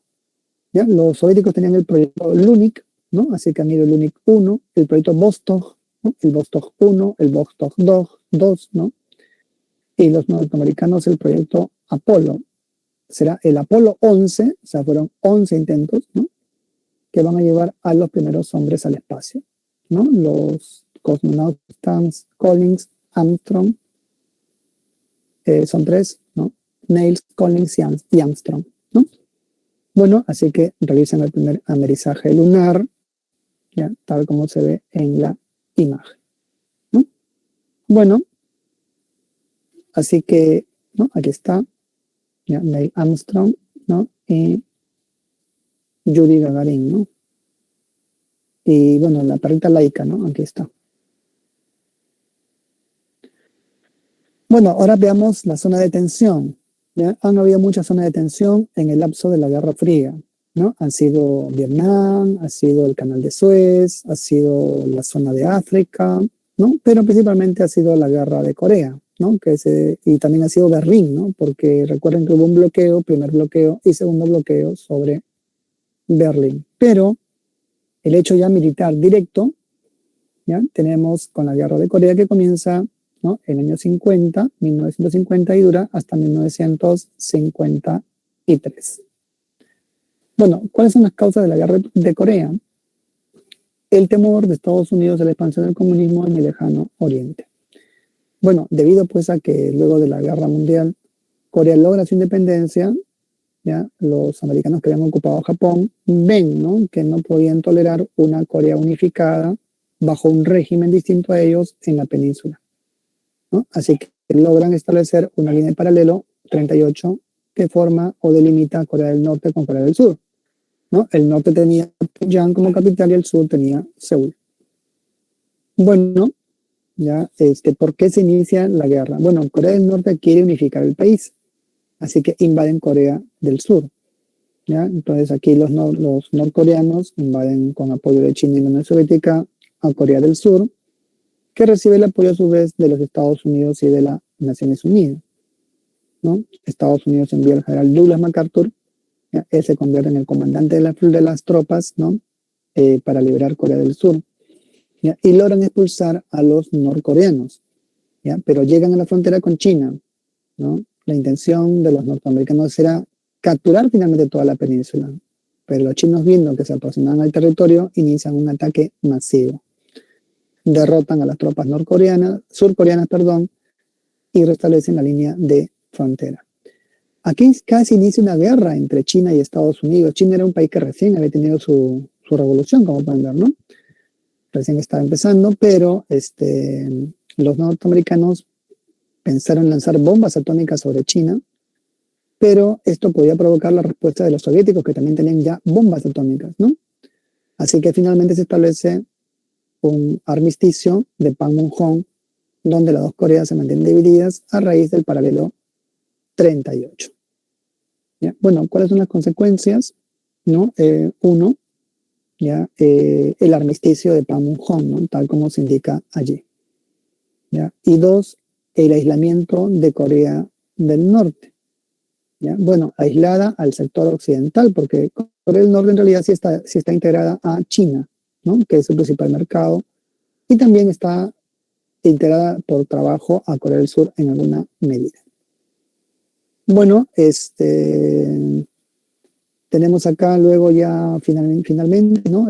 Cómo ese país ha ido dando una dinastía, ¿no? Una dinastía de gobernantes que se han sucedido de manera casi dinástica, o sea, hereditaria, ¿no? Desde Kim Il-sung, Kim Jong-il y Kim Jong-un, ¿no? Ahí se puede ver en la imagen. Bueno, ¿qué es Corea entonces? Es un país, ¿no? De una tendencia socialista, nacionalista muy fuerte, ¿ya? Y esto se explica en el llamado Plan Suche que ellos han tenido, ¿no? A la fecha.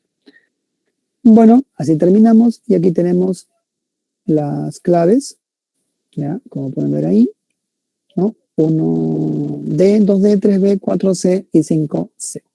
Es todo. Lo pongo también acá en el chat para que puedan verlo, ¿ya? Y con eso terminamos. Hacer una pregunta y si no, un buen día, un abrazo, hasta luego, bye bye.